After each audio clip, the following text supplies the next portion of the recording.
Friends, गर्मी से सूखते मुरझाते पौधों को जिंदा कर देने वाला ये फर्टिलाइज़र आज मैं आपके साथ शेयर करने वाली हूँ।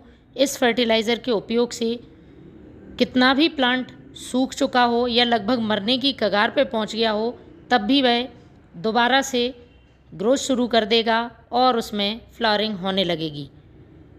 तो पूरे वीडियो में मेरे साथ बने रहें।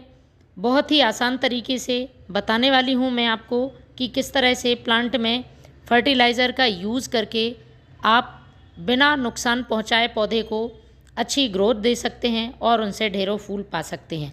चाहे मोगरा हो, गुलाब हो, गुड़हल हो, अपराजिता, जितने भी फूलों वाले पौधे हैं सभी के लिए गर्मियों में एक वरदान की तरह है। मोगरा जैसे पौधों में बहुत समस्या होती है कि उसमें फूल नहीं आते हैं या एक बार फूल आकर फूल आना बंद हो जाते हैं। तो लगातार फूलों के लिए आप इस फर्टिलाइज़र का यूज़ करके देखें, इसका रिज़ल्ट हैरान कर देने वाला होगा। मैंने अपने एक रोज़ के प्लांट पर 15 दिन पहले इस फर्टिलाइज़र का यूज़ किया था और मुझे बहुत ही अच्छा रिज़ल्ट मिला।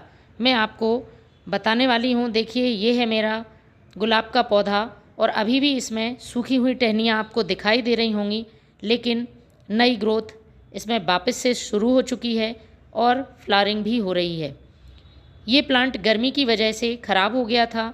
इसमें पूरी टहनियाँ सूखकर गिर चुकी थी और ग्रोथ बंद हो गई थी, लेकिन मैंने जब इस फर्टिलाइज़र को डाला तो बहुत तेज़ी से मुझे इसका रिज़ल्ट मिला और वही रिज़ल्ट मैं आपके साथ शेयर कर रही हूँ। तो इस फर्टिलाइज़र को आप वैसे तो अपने सभी पौधों पर यूज़ कर सकते हैं, लेकिन विशेषकर फूलों वाले पौधों पर इसका उपयोग बहुत ही फ़ायदेमंद है। आज मैं अपने अपराजिता के प्लांट पर इसका यूज़ करने वाली हूँ। इसमें ग्रोथ तो हो रही है लेकिन बहुत स्लो है, लेकिन फ्लावरिंग बिल्कुल भी नहीं हो रही है। और हम सभी जानते हैं, यदि आपको अच्छे फूल चाहिए तो पौधे को पोटेशियम रिच फर्टिलाइज़र देना ज़रूरी होता है। लेकिन आपको तेज़ गर्मी में किसी भी तरह के केमिकल फर्टिलाइज़र का यूज़ नहीं करना है। आप होममेड फर्टिलाइज़र करें यूज़, वह भी जैविक हो, ऑर्गेनिक फर्टिलाइज़र ही यूज़ करें। उसके पहले आपको जो भी प्लांट में आप फर्टिलाइज़र डाल रहे हैं उसमें यदि सीड्स बनते हैं, विशेषकर अपराजिता में सीड्स बनने लगते हैं तो उनको हटा दें, साथ ही सूखे हुए फूल को हटा दें। उसके बाद प्लांट की मिट्टी की अच्छी तरह से गुड़ाई कर लें। उसमें कचरा, खरपतवार है तो वह भी हटा लें।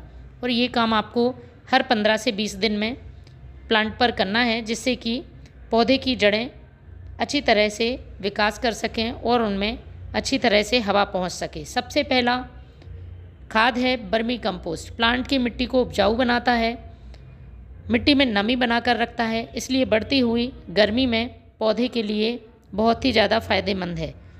तो आपको अपने पॉट की साइज़ के हिसाब से इस फर्टिलाइज़र को डाल देना है। एक संपूर्ण खाद है। वर्मी कंपोस्ट पौधे पर किसी तरह का नुकसान नहीं पहुंचाता है, क्योंकि ये एक ऑर्गेनिक फर्टिलाइज़र है। और बड़ा पॉट है तो आप 2 मुट्ठी का यूज़ कर सकते हैं।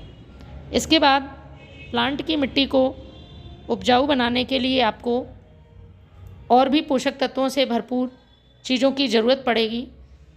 तो उसके लिए सबसे ज़रूरी है, ख़ास तौर पर जो फूलों वाले पौधे हैं वो एसिडिक सॉइल में फ्लावरिंग करते हैं, तो ये है यूज़ की हुई चाय पत्ती। जब भी आप इस्तेमाल करने के बाद बची हुई चाय पत्ती का प्लांट पर यूज़ करते हैं तो आपको अच्छी तरह से धोकर सुखा लेना है। मैंने यहाँ पर 2 छोटा चम्मच ये यूज़ की हुई चाय पत्ती ली है। यदि आपके पास ये नहीं है तो आप फ्रेश चाय पत्ती का यूज़ कर सकते हैं, लेकिन कम मात्रा में। 1 छोटा चम्मच आप फ्रेश चाय पत्ती ले सकते हैं।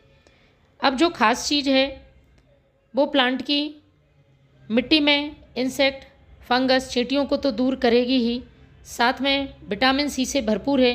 पौधे की इम्यूनिटी को बढ़ाएगी, पौधे को स्ट्रेस में नहीं जाने देगी। बहुत तेज़ गर्मी में पौधे स्ट्रेस में जाते हैं तो स्ट्रेस से भी सुरक्षा करेगी। ये है नींबू के छिलके का पाउडर। नींबू के छिलकों को सुखा लेना है और उसका पीसकर पाउडर बना लेना है। बहुत ही आसानी से बन जाता है।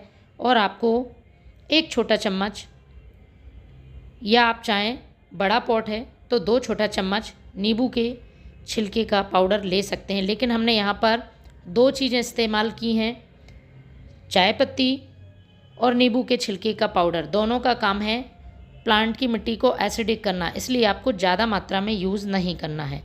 अब बात आती है पौधे को पोटेशियम देने की। यूँ तो बाज़ार में बहुत सारे पोटेशियम रिच फर्टिलाइज़र उपलब्ध हैं, लेकिन अभी गर्मियों में आप होममेड ऑर्गेनिक ही पोटास प्लांट को दें। तो ये है प्याज के छिलके। 1 मुट्ठी प्याज का छिलका आपको 1 गिलास पानी में भिगाकर 24 घंटे के लिए रख देना है। दूसरे दिन छान लें और उसमें 2 से 3 गुना सादा पानी मिलाकर प्लांट की मिट्टी में पॉट की साइज़ के हिसाब से डालें। प्याज के छिलके में भरपूर मात्रा में पोटेशियम होता है। इसके साथ साथ कैल्शियम, मैग्नीशियम, कॉपर, जिंक जैसे कई पोषक तत्व मौजूद होते हैं जो प्लांट में कलियां बनाने में और फूल खिलाने में मदद करते हैं। तो आप भी इसका यूज़ करें। थैंक